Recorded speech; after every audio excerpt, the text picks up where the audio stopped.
तो अब आपका नेक्स्ट टॉपिक है फीमेल रिप्रोडक्टिव सिस्टम। तो फीमेल रिप्रोडक्टिव सिस्टम के अंदर सबसे पहले क्या क्या आता है वो देख लेते हैं। तो ये देखिए, ये आपकी बुक का ही डायग्राम है फीमेल रिप्रोडक्टिव सिस्टम का। इसमें आप देख सकते हैं कि यहाँ पर आपकी ओवरीज हैं, उसके बाद ओविडक्ट या फिर फेलोपियन ट्यूब्स हैं, फिर यूटरस आता है और सर्विक्स आता है और फिर वजाइना आता है। ये देखिए क्या स्ट्रक्चर का क्या काम होता है वो मैं अभी आपको बताता हूँ। तो ओवरी के अंदर जो ओवम है ना वो प्रोड्यूस होते हैं। इसके अलावा ओवरी का एक काम और होता है, वो है हार्मोन्स का प्रोडक्शन करना, ठीक है। और आपकी बुक के अंदर नहीं दे रखा, बट ईस्ट्रोजन एंड प्रोजेस्टेरॉन ये हार्मोन्स ओवरीज हमारी सिक्रेट करती हैं। देखिए यहाँ पर सिमिलैरिटीज़ देखने के लिए मिलेगी आपको ओवरीज और टेस्टिस के अंदर। जो हमने टेस्टिस मेल के अंदर पढ़ी थी ना, टेस्टिस का क्या फंक्शन था, टेस्टिस हमारा स्पर्म प्रोड्यूस कर रही थी और क्या कर रही थी, हार्मोन प्रोडक्शन कर रही थी। हार्मोन कौन सा था वहाँ पर, टेस्टोस्टेरोन था। यहाँ पर ओवरीज क्या कर रही हैं, ओवम का प्रोडक्शन कर रही हैं और हार्मोन्स बना रही हैं। हार्मोन्स कौन से हैं, ईस्ट्रोजन, मेन हार्मोन ईस्ट्रोजन है, ठीक है। तो जो कि फीमेल सेक्स हार्मोन है, और मेल सेक्स हार्मोन कौन सा था, वो टेस्टोस्टेरोन था। तो ये हमारा सिमिलैरिटीज़ होती हैं, ठीक है।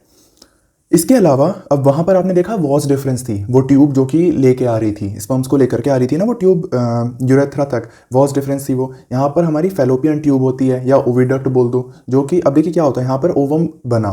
ये चीज़ याद रखिएगा कि नंबर ऑफ ओवम ना, जब बच्ची फीमेल जब at the time of birth, तो उसके एक लिमिटेड नंबर ओवम ही उसकी ओवरी के अंदर प्रेजेंट होते हैं। बर्थ के बाद कोई भी नए जो ऊगोनियाज उन्हें हम बोलते हैं वो ऐड नहीं होते, ठीक है। बर्थ पे जितने प्रेजेंट है पूरी लाइफ उतने ही रहते हैं, बस वो मैच्योर हो के यहाँ से निकलते रहते हैं। तो यहाँ पर मान लीजिए ये चीज़ ना आप डिटेल में पढ़ेंगे 12th क्लास में, वहाँ पर ये पूरा चैप्टर एक पूरा ह्यूमन रिप्रोडक्शन के ऊपर पूरा चैप्टर है जो बिल्कुल डिटेल में आपको बातें बताता है। तो देखिए यहाँ पर ना आपको ओवम यहाँ पर आपका मैच्योर होगा, और फिर ये जो फेलोपियन ट्यूब्स है ना, ये फेलोपियन ट्यूब ना एक्चुअली में इनका फिंगर लाइक प्रोजेक्शन में होते हैं, ये ऐसे ऐसे घूमती रहती हैं और ये ओवम को ना कैप्चर कर लेती हैं। ओवम फिर यहाँ से मूव करता हुआ आता है यहाँ पर एक इलास्टिक बैग लाइक स्ट्रक्चर में आता है। ये इलास्टिक बैग लाइक स्ट्रक्चर दिख रहा है आपको, ये इलास्टिक बैग लाइक स्ट्रक्चर क्या है, ये है आपका, ये है यूटरस। तो यूटरस है इलास्टिक बैग लाइक स्ट्रक्चर, इसी को हम क्या बोल देते हैं, वॉम्ब, ठीक है। या हिंदी में जैसे हम कोक बोलते हैं ना, कोक, तो वो बेसिकली यूटरस होता है, ठीक है। तो यूटरस होता है। तो यहाँ पर आप क्या देखेंगे, यूटरस के अंदर आपको क्या चीज़ देखने के लिए मिलेगी कि यहाँ पर आपको ये थिक लाइनिंग्स देखने के लिए मिलेंगी। वो क्यों होती हैं वो भी मैं आपको बताऊंगा, ठीक है। इसके बाद आप आगे जाएंगे तो यहाँ पर आपको सर्विक्स जो ये ओपनिंग है ये देखने के लिए मिलेगी, और फिर ये वजाइना है, ठीक है, ये देखने के लिए मिलता है। अब देखिए क्या होता है कि ओवम यहाँ पर आपका मैच्योर हुआ, मैच्योर होने के बाद फेलोपियन ट्यूब के अंदर आ गया। ट्यूब के अंदर आने के बाद ना यहीं पर ही ट्यूब के अंदर ही ना यहाँ पर आकर रुक गया, ठीक है। अब इस चीज़ को एक जगह रोक दीजिए, पोज मार दीजिए। अब हमने मेल में क्या देखा था कि भाई वहाँ पे पेनिस इरेक्ट हो रहा था, और पेनिस इरेक्ट होने के बाद क्या हो गया, इजैकुलेशन। तो वो जो पेनिस है ना वो इस वजाइना के अंदर आकर वो यहाँ पर इजैकुलेशन करता है, ठीक है। इजैकुलेशन जब होगा तो स्पर्म्स यहाँ पर इजैकुलेट हो जाएंगे फीमेल रिप्रोडक्टिव पार्ट के अंदर। जब स्पर्म्स यहाँ पर आ गए, ठीक है, अब वजाइना के थ्रू यहाँ पर स्पर्म्स मान लीजिए आ गए, ठीक है। तो स्पर्म आके ना अब आधे स्पर्म्स तो चले जाते हैं हमारे एक साइड की ओविडक्ट में और आधे चले जाते हैं एक साइड की ओविडक्ट में। अब देखिए क्या होता है, मैंने आपको बता तो दिया कि ओवम रिलीज हुआ। ये चीज़ याद रखिएगा कि हर महीने एक ओवरी से एक ओवम रिलीज होता है। मतलब मान लीजिए इस बार इस वाली ओवरी ने एक ओवम रिलीज करा, तो अगले महीने ये वाली ओवरी एक ओवम रिलीज करेगी, ठीक है।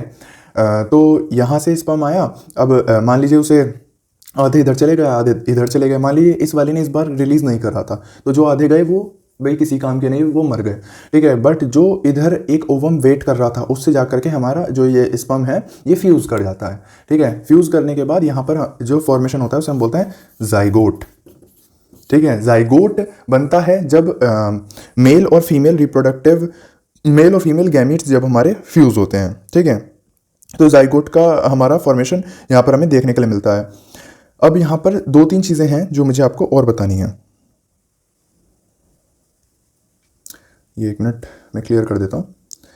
यहाँ पर इसके अलावा स्पर्म ने, मैंने आपको बताया कि वजाइना के अंदर एंटर करके वहाँ पे वो चला गया। अब मैंने स्टार्टिंग में आपको बताया था कि मैस्चुरेट करना स्टार्ट कर देती हैं फीमेल्स। तो वो मैस्चुरेशन क्यों होता है और कैसे होता है, ठीक है, उसके बारे में हम बात करते हैं। देखिए एम्ब्रियो जो बना ना, जाइगोट के बाद जो एम्ब्रियो बनता है, ठीक है, तो वो जो एम्ब्रियो है ना, मतलब इस टाइप का ना स्ट्रक्चर होता है एम्ब्रियो का, ठीक है। उसके यहाँ पे हमारे कुछ मतलब कुछ अपेंडेजेस बनने स्टार्ट होते हैं, ये लेग्स बननी स्टार्ट होती हैं हल्की हल्की। तो ये जो एम्ब्रियो है ना, बेसिकली ये एम्ब्रियो जो इसका न्यूट्रिशन है वो भी, न्यूट्रिशन भी तो चाहिए भाई इसे, तो वो न्यूट्रिशन वो किससे लेता है, वो हमारे जो ये मदर का ब्लड है ना उससे वो नरिशमेंट लेता है। तो अब मदर के ब्लड से नरिशमेंट लेगा तो वो किस तरह से होता है वो चीज़ देखने वाली है। तो वो उसके लिए देखिए क्या होता है। मैंने अभी आपको बताया कि यहाँ पे जाइगोट बन गया था भाई, यहाँ से स्पर्म आया, यहाँ से ओवम आया, यहाँ पे जाइगोट बन गया फ्यूजन होने के बाद दोनों के। यहाँ पर जब जाइगोट बन गया ना उसके बाद ये जाइगोट मूव करता है और मूव करते करते ना ये यूट्रस में आ जाता है। यूट्रस में आने के बाद ना वो इसकी जो वॉल है, यूट्रस की जो वॉल है ना, इसके अंदर अंदर घुस जाता है। मतलब पहले वो यहाँ पे अटैच होता है और फिर उसके बाद ना इसे पूरा कवर कर लिया जाता है, ये अंदर घुस जाता है। अंदर घुसने के बाद क्या होता है कि यहाँ पर ना आपका प्लेसेंटा का फॉर्मेशन होता है। अब मैं बताता हूँ प्लेसेंटा देखिए क्या होता है। मान लीजिए ये एम्ब्रियो है, ठीक है, और ये है मदर की बॉडी, ठीक है। तो एक इन दोनों को ना एक स्ट्रक्चर होता है जो कि कनेक्ट करता है। इन दोनों को कनेक्ट करने वाला ना एक डिस्क शेप स्ट्रक्चर आप कह सकते हैं वो होता है, ठीक है। ये डिस्क शेप स्ट्रक्चर को ही हम क्या बोलते हैं, प्लेसेंटा, ठीक है। अब इस पे ना कुछ हमारा इस टाइप की वो होती हैं,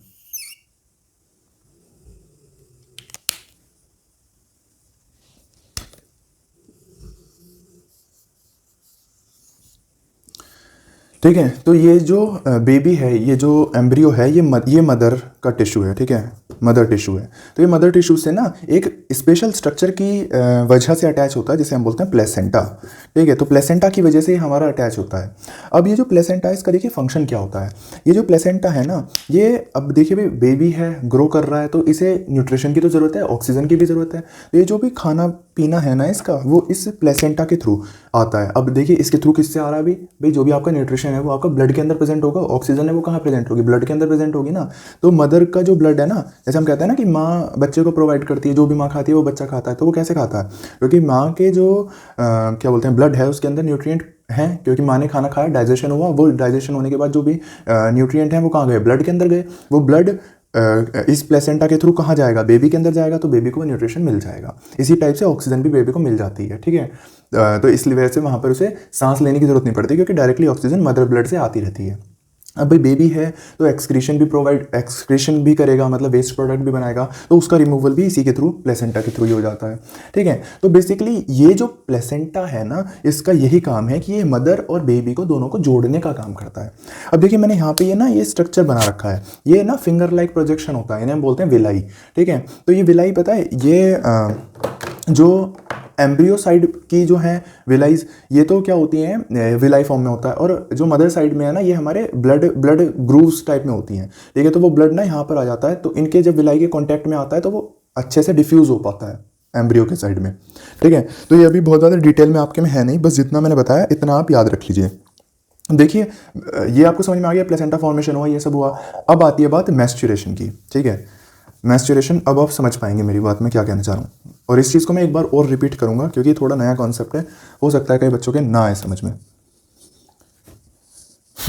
तो देखिए मैस्चुरेशन मैंने बताया था कि भाई प्लेसेंटा बनेगा, तो भाई प्लेसेंटा बनने के लिए जो भी ब्लड सप्लाई है वो ज़्यादा होनी चाहिए ना भाई मदर साइड से। तो वो ब्लड सप्लाई बढ़ाने के लिए ही ना ये यहाँ पे जो इसकी वॉल है यूट्रस की, वो मोटी मोटी थिक हो जाती हैं, ठीक है। अब मैंने आपको बताया कि हर एक महीने एक ओवम रिलीज़ होता है, ठीक है। तो हर एक महीने एक ओवम रिलीज़ हुआ तो भाई बॉडी तो तैयार है ना कंसीव करने के लिए, फर्टिलाइजेशन के लिए, ठीक है, कि भाई यहाँ से स्पर्म आएगा, यहाँ से वो हो जाएगा। बट कई बार क्या होता है कि जो आप कह सकते हैं स्पर्म नहीं आता, जैसे कि आपके मैंने ना ये एक टॉपिक दे रखा है, देखिए ये एक टॉपिक दे रखा है, what happen when the egg is not fertilise, उसके बारे में हम बात कर रहे हैं। कई बार क्या होता है ना, देखिए स्पर्म नहीं आया मतलब कि कंसेप्शन नहीं हुआ, ठीक है। कंसेप्शन कोइटस, ये कोइटस का मतलब होता है सेक्स, ठीक है। तो कोइटस का मतलब होता है सेक्स। तो ये चीज़ ना आप कन्फ्यूजन क्रिएट मत करना इस चीज़ में।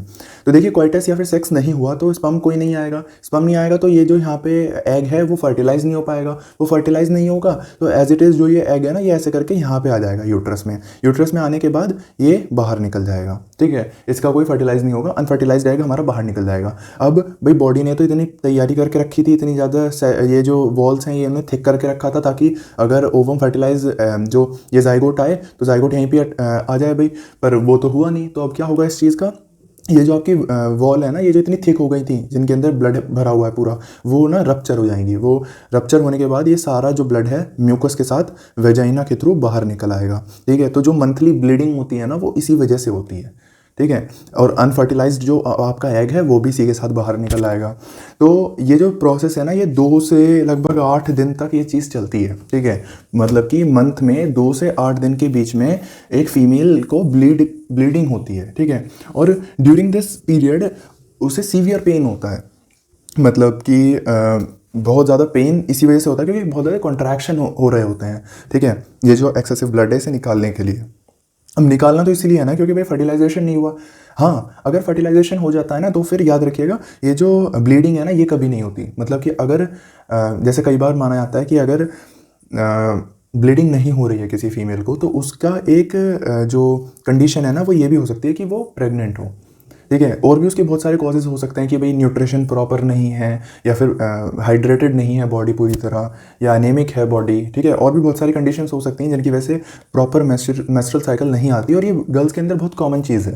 ठीक है, तो इसमें कोई शर्माने वाली बात नहीं है। ठीक है, आपको ये चीज़ अगर हो रही है तो आपको डिस्कस करनी चाहिए अपने पेरेंट्स से, ऑब्वियसली मदर से। ठीक है, और डॉक्टर से बात करनी चाहिए, क्योंकि हर महीने जो ब्लीडिंग होना वो बहुत ज़रूरी है। ठीक है, तभी हम कह सकते हैं कि हाँ, कोई भी जो फीमेल है वो हेल्थी है, नॉर्मल है। ठीक है, कई बार क्या होता है फीमेल्स को 3-3, 4-4 मंथ तक ये ब्लीडिंग नहीं होती। ठीक है, तो वो चीज़ एबनॉर्मल है और उसका कॉज पता करना बहुत ज़रूरी है।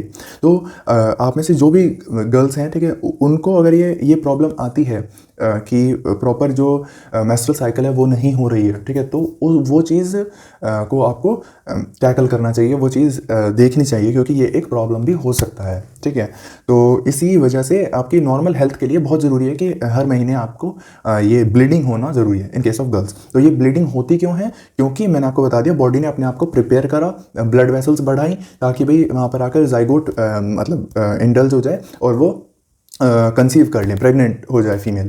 ठीक है, बट कोई भी स्पर्म आया नहीं, कोई स्पर्म नहीं आया, तो अब उन लाइनिंग्स की ज़रूरत है नहीं, तो वो जो जितनी भी लाइनिंग है वो डिसइंटीग्रेट कर जाती हैं, रप्चर कर जाती हैं। ठीक है, ब्लड वेसल्स वहाँ पे रप्चर कर जाती हैं, ब्लड जो भी है एक्स्ट्रा वो सारा बाहर आ जाता है। ठीक है, तो ये सिंपल सा मैकेनिज्म था जिसकी वजह से हर महीने ब्लीडिंग होती है फीमेल्स को। अब देखिए, ये जो पीरियड होता है ना, ब्लीडिंग वाला जो पीरियड होता है, इस टाइम पे ना सैनिटेशन रखना बहुत ज़रूरी है। ठीक है, जो सैनिटरी पैड्स होते हैं ये इसीलिए होते हैं ताकि जो भी इन्फेक्शन ना हो। ठीक है, तो उस टाइम पे जो सैनिटेशन रखना बहुत ज़रूरी है। और इस टाइम पर मूड स्विंग्स भी देखे जाते हैं फीमेल्स के अंदर। ठीक है, कई बार एग्रेसिव हो जाती हैं, कई बार वो काफ़ी ज़्यादा लो फील करती हैं, जैसे हम बोलते हैं। ठीक है, वीकनेस उन्हें फील होती है, तो ये सब मेंस्ट्रुएशन के टाइम पर ही होता है। अब देखिए, एक इमेज मैं आपको और शो कर देता हूँ जिससे आपको ज़्यादा क्लियर होगा। तो ये देखिए, फीमेल रिप्रोडक्टिव सिस्टम है ह्यूमंस का। तो यहाँ पर देख सकते हैं आप इसकी पोजीशन कैसी है। ठीक है, आपके बुक के अंदर ये अलग इमेज है, और यहाँ पर आप देख सकते हैं पोजीशन कैसी है इसकी। और मैंने आपको बताया था ओवरी ये रही। ठीक है, ओवरीज यहाँ पर प्रेजेंट होती हैं। इसके अलावा यूटेराइन ट्यूब यहाँ पर आप देख सकते हैं, ये ओविडक्ट जिसे मैंने आपको बताया था, उसे हम ये यहाँ पर प्रेजेंट होती हैं ओविडक्ट। इसके बाद मैंने आपको बताया था कि यूटेरस। ठीक है, तो यूटेरस ये रहा, इलास्टिक बैग लाइक स्ट्रक्चर। ठीक है, इसी को हम क्या बोलते हैं, वॉम्ब भी बोलते हैं। फिर सर्विक्स ये रहा। ठीक है, आपको दिख रहा होगा। और फिर वजाइना, ये जो है ये वजाइना पार्ट है। और फिर ये लेबिया माइनोरा मेजोरा क्लाइटोरिस, ये आपके में दे नहीं रखा है, तो इतने अभी इंपॉर्टेंस का नहीं है। तो इतना आपकी बुक के अंदर ये दे रखा है, जो कि मैंने आपको डिस्कस कर लिया।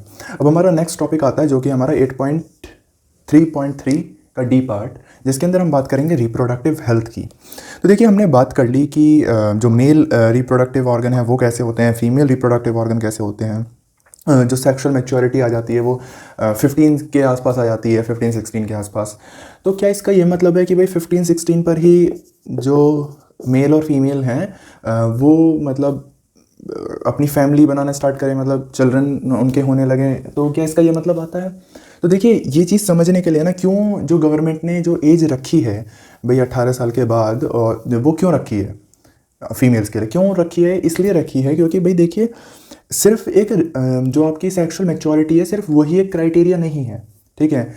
आप साइकोलॉजिकली भी उतने डेवलप होने चाहिए कि भाई क्या एक नए जो आपका बेबी होगा उसकी जो पूरी रिस्पॉन्सिबिलिटीज़ हैं उन्हें करने के लिए क्या आप तैयार भी हैं।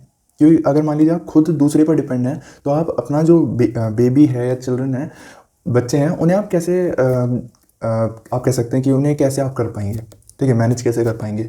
तो इसीलिए जो एज है ना वो एक रेस्ट्रिक्ट करी गई है कि हाँ इसके बाद ऐसा माना जाता है कि इस एज के बाद इंसान थोड़ा थोड़ा समझदार होने लगता है, ठीक है। तो इसी वजह से अब देखिए, क्योंकि रिप्रोडक्टिव हेल्थ की जब मैं बात करता हूँ ना, तो यहाँ पर बहुत सारी हमारी टर्म्स आती हैं जो यहाँ पर ये टॉपिक ना पढ़ने से ज़्यादा समझने की ज़रूरी है, ठीक है। तो जो क्वेश्चन इससे आएंगे वो मैं आपको बता दूंगा, बट ये चीज़ समझने की ज़्यादा है। देखिए कई बार क्या होता है कि हम ये सारी बातें जो मैं बता रहा हूँ ये आपकी बुक के अंदर भी दे रखी हैं, तो बुक को ये पैरा ज़रूर पढ़िएगा, आपको बहुत सी चीज़ें समझ में आएंगी। कई बार क्या होता है ना कि हम इस एज के अंदर जो हार्मोनल चेंजेस होते रहते हैं, तो हम समझ नहीं पाते कि क्या सही है क्या गलत है, ठीक है, और अपने मन की बात हम ज़्यादा किसी से कह भी नहीं पाते हैं। तो कई बार कुछ लोग कुछ गलत, जो उनका पूरा का पूरा ग्रुप होता है वो गलत ग्रुप में चले जाते हैं। वहाँ पर क्या होता है कि कई बार हमें हमारा मन भी नहीं है कुछ गलत चीज़ ट्राई करने का, ठीक है, मान लीजिए बियर है या कोई सिगरेट है, ठीक है, बट फ्रेंड्स उस चीज़ के लिए प्रमोट करते हैं कि भाई एक बार करके तो देख क्या दिक्कत है, ये सारी चीज़ें, ठीक है। तो वो चीज़ ना वो आपका क्रूशल पीरियड है, ये जो आपका चल रहा है ये क्रूशल पीरियड है। इस टाइम पर ना आपको सही भी लोग मिलेंगे, गलत भी लोग मिलेंगे। ये चीज़ आपको दिमाग से सोच के मतलब डिसाइड करना है कि आपको ये चीज़ किसकी तरफ जाना है, ठीक है। और ये आप पैराग्राफ पढ़ेंगे ना रिप्रोडक्टिव हेल्थ का, ये वहीं पर आपको देखिए लाइन दे रखी है, आप देख सकते हैं यहाँ पे, as we have grown, therefore some degree of sexual maturation does not necessarily mean that the body or mind is ready for the sexual act or having and bringing up children, ठीक है। तो इसी वजह से यहाँ पे देखिए there can be a pressure from our friend for participating in many activity whether we want to or not, ठीक है। तो ये आपकी बुक के अंदर भी दे रखा है। तो इसीलिए क्योंकि कई बार देखिए क्या होता है, ये चीज़ें समझने वाली हैं। कई बार फैमिलीज़ का प्रेशर होता है कि भाई एक एज के बाद आपसे कहा जाएगा शादी कर लो, बच्चे हो जाएंगे, ठीक है। गवर्नमेंट का वो रहता है कि भाई कम से कम बच्चे करो, तो हमारा ये जो 2 बच्चों वाली स्कीम है, ठीक है। तो इस टाइम पे ना इंसान उलझ जाता है कि वो करे तो करे क्या। तो हमें सोच समझ के हमें यहाँ पे डिसीजन लेना चाहिए, और उसके लिए रिप्रोडक्टिव हेल्थ की नॉलेज होनी बहुत ज़रूरी है। देखिए रिप्रोडक्टिव हेल्थ की नॉलेज के बारे में मैं क्या कहना चाहता हूँ। मैंने आपको बताया कि भाई देखिए इंटरनल फर्टिलाइजेशन होगा, तो इंटरनल फर्टिलाइजेशन के सिंपल सा मतलब है कि भाई जो दोनों बॉडीज़ हैं उन्हें पास आना पड़ेगा। समझ रहे हैं आप मेरी बात को? पास आएंगे तो अभी आपने क्लास 9th में पढ़ के आए होंगे कि भाई बहुत सारी डिसीज़ हैं, और अब तो सबसे अच्छा एग्जांपल कोरोना वायरस जो कोविड-19, आपने देखा कि भाई ये तो काफ़ी दूरी से भी ट्रांसमिट हो जाता है। तो ये तो सेक्सुअल एक्ट है जिसमें कि बिल्कुल पास आना पड़ेगा। तो यहाँ पर देखिए क्या है कि बहुत सारी ऐसी डिसीज़ेज़ हैं, बहुत फेटल डिसीज़ जिन्हें मैं बोलना चाहूँगा, वो डिसीज़ हैं जो कि एक पर्सन से दूसरे पर्सन में इस सेक्सुअल इनका ट्रांसमिशन होता है, इस सेक्सुअल एक्ट की वजह से वो ट्रांसमिट हो जाती हैं, ठीक है। तो जो कोइटस या फिर सेक्स करते समय आप ये चीज़ें, इन चीज़ों की अगर नॉलेज नहीं रहेगी तो ये चीज़ ना लाइफ थ्रेटनिंग हो सकती हैं, फेटल हो सकती हैं आपके लिए, ठीक है। अब इसमें देखिए सबसे पहला जो ये एग्जाम्पल आपके एग्ज़ाम पॉइंट ऑफ व्यू से भी काफ़ी इंपॉर्टेंट है और वैसे भी काफ़ी इंपॉर्टेंट है। इसमें जो सबसे पहला एग्जाम्पल आता है आपका डिसीज़ का वो है गोनोरिया, ठीक है। तो गोनोरिया जो है ये आपकी एक बैक्टीरियल डिसीज़ है जो कि आपका जो ये सेक्सुअल इंट्रैक्शन की वजह से ट्रांसमिट हो जाती है। इसके अलावा एक और आपकी बुक के अंदर अच्छा एग्जाम्पल दे रखा है वो है सिफिल्स, ठीक है। तो सिफिल्स भी हमारा ये दोनों ही क्या है, हमारी बैक्टीरियल डिसीज़ हैं, ठीक है।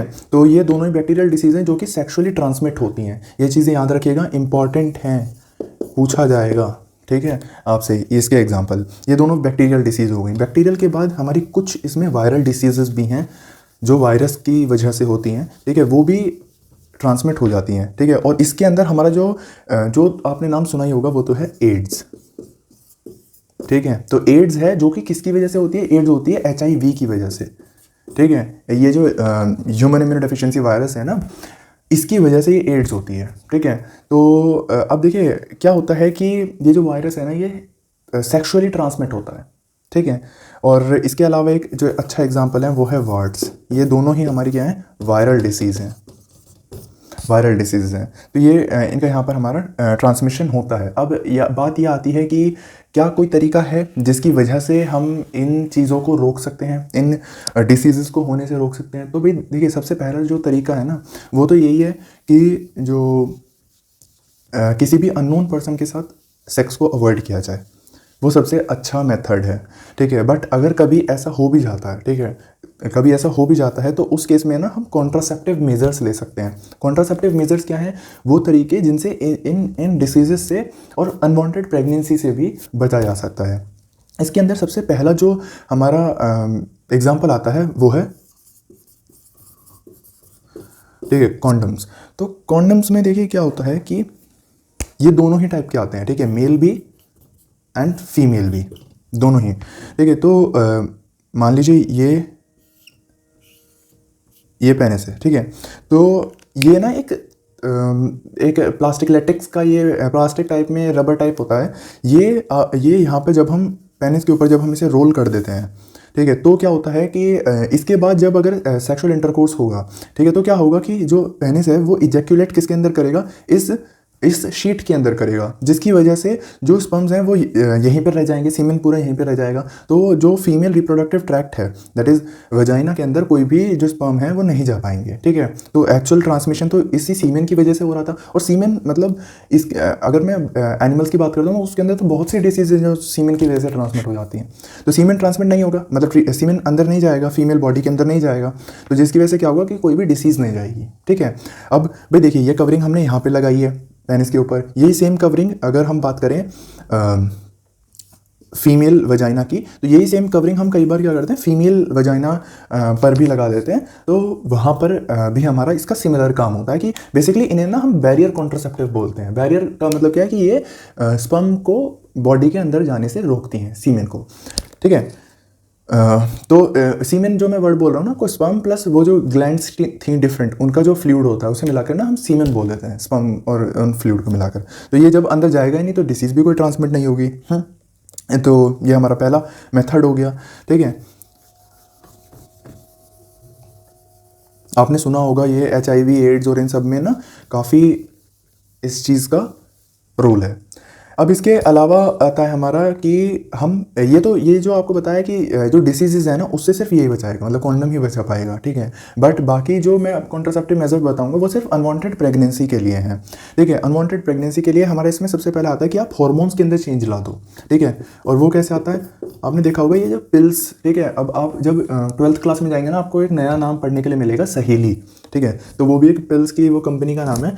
तो वो जो पिल्स हैं वो अगर आप यूज़ करते हैं तो उससे भी जो प्रेगनेंसी है, अनवांटेड प्रेगनेंसी मान लीजिए नहीं चाहिए, तो वो चीज़ चेंज हो जाती है। अब देखिए क्या होता है कि ये जितना भी फिनोमेना हो रहा है ना, प्रेगनेंसी मतलब ओवम निकला, ठीक है, ओवम ने फर्टिलाइजेशन करा, फर्टिलाइजेशन करके वो यूट्रस के अंदर एम्बेड हो गया, ये पूरा का पूरा फिनोमेना ना हार्मोन ही कंट्रोल कर रहे होते हैं इस चीज़ को, ठीक है। कोई हार्मोन कभी ज़्यादा है कभी कम है, ये आप 12th क्लास में पढ़ेंगे, पूरी साइकिल होती है, पूरा ग्राफ बनता है इसका, ठीक है। तो पूरा हार्मोन डिपेंडेंट है ये फिनोमेना। अब अगर मान लीजिए आपने हार्मोन ही चेंज कर दी है, ठीक है, क्योंकि हार्मोन ही अगर आप, क्योंकि जो मैंने आपको बताया था ना कि अभी शायद कुछ बच्चे इस बात को ना समझ पाए, अगर समझ में नहीं आता तो छोड़ सकते हैं आप। जो मैंने आपको बताया था ना कि भाई यूट्रस के अंदर, मान लीजिए ये यूट्रस है, यूट्रस के अंदर वो थिक लाइनिंग जो थी, है ना, तो वो जो थिक लाइनिंग बनी रहने के लिए ना प्रोजेस्टेरॉन का लेवल हाई होना बहुत ज़रूरी है, ठीक है। तो अगर प्रोजेस्टेरॉन हाई है तो ये थिक बनी रहेगी, और अगर प्रोजेस्टेरॉन हल्का सा भी मतलब डाउन चला गया ना तो ये डिसइंटीग्रेट कर जाएगी, बाहर ब्लीडिंग होने लगेगी, प्रेगनेंसी नहीं हो पाएगी, ठीक है। तो ये पिल्स क्या करती हैं, इनका यही काम है, ये ईस्ट्रोजन, प्रोजेस्टेरॉन, ठीक है, इनके लेवल को ना ऊपर नीचे कर देती हैं। अब जैसे इन्होंने करा, भैया जो नॉर्मल प्रेगनेंसी होनी थी वो नहीं होती, सब कुछ गड़बड़ा जाता है। बट ये चीज़ देखने में तो सही है, बट इस चीज़ के ना बहुत से साइड इफ़ेक्ट्स होते हैं, ठीक है। क्योंकि अगर आप हार्मोन के अंदर चेंजेस ला रहे हैं ना, मतलब हार्मोन के अंदर चेंजेस लाने का मतलब है कि बहुत ये बड़ी बात है, क्योंकि हार्मोन्स ही कंप्लीटली आपको डिसाइड कर रहे थे। भाई आपके मेल कैरेक्टर, मेल्स के अंदर मेल कैरेक्टर किसकी वजह से आ रहे हैं? मेल हार्मोन की वजह से ही तो आ रहे हैं, टेस्टोस्टेरोन की वजह से, और फीमेल के अंदर ईस्ट्रोजन की वजह से आ रहे हैं। अब भैया तुम उन्हीं के अंदर ऊपर नीचे करोगे तो साइड इफ़ेक्ट्स तो आने हैं ही। इसके बाद आपने सुना होगा कभी कॉपर टी, ठीक है, कॉपर टी। तो ये जो कॉपर टी होता है इसे क्या करा जाता है कि यूट्रस के अंदर इसे प्लेस कर दिया जाता है, ठीक है। अब यूट्रस के अंदर प्लेस करने के बाद ये जो है ना, ये स्पर्म की मोटिलिटी को डिक्रीज़ कर देता है, ठीक है। स्पर्म की मोटिलिटी ये कुछ इस टाइप का होता है ये, ठीक है। और ये कभी आपने ऐड भी देखा होगा, तो ये यूट्रस के अंदर लगा दिया जाता है। ये आप और मतलब नॉर्मल पर्सन इसे नहीं लगा सकता, इसे डॉक्टर्स ही लगाते हैं, ठीक है। तो इसे इंसर्ट कर दिया जाता है यूट्रस के अंदर। तो ये जो आयंस है ना, कॉपर आयंस, वो रिलीज़ करता रहता है, जो कि स्पर्म्स की मोटिलिटी को डिक्रीज़ करते हैं। स्पर्म की मोटिलिटी के साथ साथ ना फ्यूजन वो नहीं होने देते, बहुत डिक्रीज़ कर देते हैं। बट इसकी भी साइड इफेक्ट है, ठीक है। इरिटेशन होगी पर्सन को यूट्रस के अंदर, फीमेल को, ठीक है। तो इसके भी बहुत सारे हमारे साइड इफ़ेक्ट्स होते हैं जो कि फीमेल्स देखती हैं। इसके अलावा क्या और ऑप्शन क्या बचते हैं? इसके अलावा भाई एक ऑप्शन ये भी बचता है, मैंने आपको ट्यूब्स बताई थी, ठीक है। ट्यूब्स अभी मैं आपको दिखाता हूँ, देखिए ये मैंने आपको ट्यूब्स दिखाई थी, ओविडक्ट की, और यहाँ पर वॉज डिफरेंस, ठीक है। ये आपको दिख रहा है, ये वॉज डिफरेंस। तो क्या करा जाता है कि कई बार ऑपरेशन करके, अगर हम मान लीजिए ये एक ट्यूब है, ठीक है, और इससे ओवम या फिर स्पर्म कुछ भी इधर जा रहा है, दूसरी तरफ जा रहा है, ठीक है। तो मैं क्या करता हूँ, मैं इस ट्यूब को ही कट कर देता हूँ, सर्जरी करी, ट्यूब को कट करा और फिर इन दोनों को बांध दिया यहाँ से, ठीक है, टाई कर दिया। अब दोनों को अलग अलग कट के बांध दिया, तो फिर क्या हुआ कि अगर मान लीजिए यहाँ से स्पर्म आ रहा है तो वो बाहर, बॉडी से बाहर जा ही नहीं पाएगा, या फिर अगर ओवम आ रहा है तो वो यूट्रस के अंदर जा ही, मतलब यहाँ पे फर्टिलाइजेशन के लिए नहीं जा पाएगा, ठीक है। तो इससे ये चीज़ रहती है। अब ये चीज़ ना मेल के अंदर अगर आप देखते हैं तो ये डॉग्स के अंदर, स्ट्रे डॉग्स के अंदर बहुत चीज़ ये कॉमन है, वहाँ पर हम मेल्स के अंदर करते हैं, ठीक है, क्योंकि इनकी पॉपुलेशन को कंट्रोल करने के लिए, ठीक है। उसके अलावा अगर मैं फ़ीमेल की बात करूं तो कई बार आपने देखा होगा कि कुछ फीमेल्स जिनकी ऑपरेशन सिजेरियन हम बोलते हैं, उसमें उसके थ्रू जब डिलीवरी होती है तो उसी टाइम पे उनका ऑपरेशन कर दिया जाता है। ये जो ओविडक्ट हैं ये कट कर दी जाती हैं, ताकि उन्हें बाद में, अगर उन्हें प्रेगनेंसी नहीं चाहिए, मतलब अगर वो आगे उन्हें चाइल्ड नहीं चाहिए, तो उसी टाइम पर भी कई बार वो ऑपरेशन कर दिया जाता है। तो ये थी कहानी, ऑपरेशन के थ्रू भी कॉन्ट्रासेप्टिव मेजर्स हम ले सकते हैं। इसके अलावा भी एक ऑपरेशन और होता है इसमें, उसमें क्या करा जाता है कि जैसे हम अबॉर्शन बोलते हैं, ठीक है। अबॉर्शन के अंदर क्या होता है कि भाई कुछ एक लिमिटेड पीरियड होता है, ऐसा नहीं कि आपका भाई 9 महीने का पूरा, 9 मंथ्स का पूरा जो जेस्टेशन पीरियड होता है ह्यूमंस के अंदर, ठीक है। तो ऐसा नहीं है कि भाई पूरे आप 8 मंथ में, 7 मंथ में कभी भी अबॉर्शन कर देंगे, ठीक है। वो एक पीरियड होता है, मतलब शायद 4 मंथ तक, ह्यूमंस के अंदर शायद 4 मंथ या 3 या 4 मंथ के आसपास है, ठीक है। तब भी रिस्क रहता है इनफैक्ट, ठीक है। 1 या 2 मंथ तक ही हम कहते हैं कि भाई वहाँ तक आप अबॉर्शन करा सकते हैं, क्योंकि उस टाइम पे ना फीटस का साइज़ भी छोटा होता है। तो अब देखिए क्या होता है कि अबॉर्शन के अंदर क्या होता है कि जो अंदर एम्ब्रियो है या जो भी बेबी है वो जो डेवलप कर रहा है, उसे ही बाहर रिमूव कर दिया जाता है, ठीक है। तो सर्जिकली रिमूव कर दिया जाता है उस बेबी को, ताकि वो प्रेगनेंसी वहीं पे टर्मिनेट हो जाती है। पर इस चीज़ का ना बहुत से लोग मिसयूज़ करते हैं। मिसयूज़ क्या करते हैं? मिसयूज़ ये करा जाता है कि कई बार ना वो एक्सरे से वो पता कर लेते हैं कि भाई जो चाइल्ड है वो मेल है या फीमेल है। अगर फीमेल होता है तो वो फीमेल फीटिसाइड करवा देते हैं, मतलब कि अगर फीमेल है तो वो प्रेगनेंसी टर्मिनेट करवा देते हैं, वो मरवा देते हैं बच्ची को। और अगर मेल है तो वो, क्योंकि हर किसी को लड़का चाहिए, तो वो मेल रख लेते हैं, ठीक है। तो ये चीज़, इस चीज़ का बहुत से लोग गलत यूज़ भी कर रहे हैं, और ये अब एक ये क्राइम भी है, ठीक है। अगर आप ये चीज़ कराते हैं तो ये एक क्राइम है, और इस चीज़ के लिए आपको सज़ा भी हो सकती है। तो इसके अलावा ये एक ऑपरेशन था, ठीक है। तो यहाँ पर ये था पूरा का पूरा जो आपका कॉन्सेप्ट था रिप्रोडक्टिव हेल्थ का। यहाँ पर हमने काफ़ी सारी चीज़ें जानी, जिसके अंदर हमने मतलब पहले इनके जो कह सकते हैं हम एक एक करके हमने सिस्टम देखे, और उसके बाद उनके फ्यूजन के बाद क्या बनेगा वो देखा। अब यहाँ पर देखिए, क्योंकि बात ये आती है कि टर्मिनेशन क्यों करना है भाई प्रेगनेंसी का, क्योंकि जो पॉपुलेशन है ना, ह्यूमंस की जो पॉपुलेशन है, उसे भी कंट्रोल करना है, ठीक है। ऐसा नहीं है कि मान लीजिए अब पहले के टाइम पे इतने ज़्यादा इन सब चीज़ों की नॉलेज नहीं थी लोगों को, ठीक है। नॉलेज नहीं थी तो उनके काफ़ी सारे आपने देखे होंगे कि जो काफ़ी सारे बच्चे हो जाते थे, ठीक है। बट आज के टाइम पे जब आपको नॉलेज है इतने सारे कॉन्ट्रासेप्टिव मेजर्स की, तो हम एक स्मॉल फैमिली को बिल्ड कर सकते हैं, ठीक है। और स्मॉल फैमिली कहते हैं ना, हैप्पी फैमिली, वो इसलिए बोलते हैं क्योंकि छोटी फैमिली रहेगी तो आप ज़्यादा ज़रूरतें पूरी कर सकते हैं, ठीक है। इसीलिए रिप्रोडक्टिव हेल्थ और कॉन्ट्रासेप्टिव मेजर्स के बारे में नॉलेज होनी चाहिए और दी जाती है नॉलेज, ठीक है। और क्योंकि पॉपुलेशन आप सभी को मिलाकर एक पॉपुलेशन साइज़ भी उसी पर डिपेंड करता है। अब इसके अलावा आप जो पूरा पैरा है वो पढ़ सकते हैं, इसके अलावा इसमें कुछ भी नहीं है जो आपको चीज़ें समझ में नहीं आएगी, और यहीं पर ही आपका ये रिप्रोडक्शन चैप्टर पूरा ख़त्म होता है, ठीक है। और ये बहुत इंपॉर्टेंट चैप्टर है, ना सिर्फ एग्ज़ाम पॉइंट ऑफ व्यू से, बल्कि ये चीज़ आपको हमेशा काम आएगी। ठीक है, तो ये यहाँ पे चैप्टर आपका ख़त्म होता है।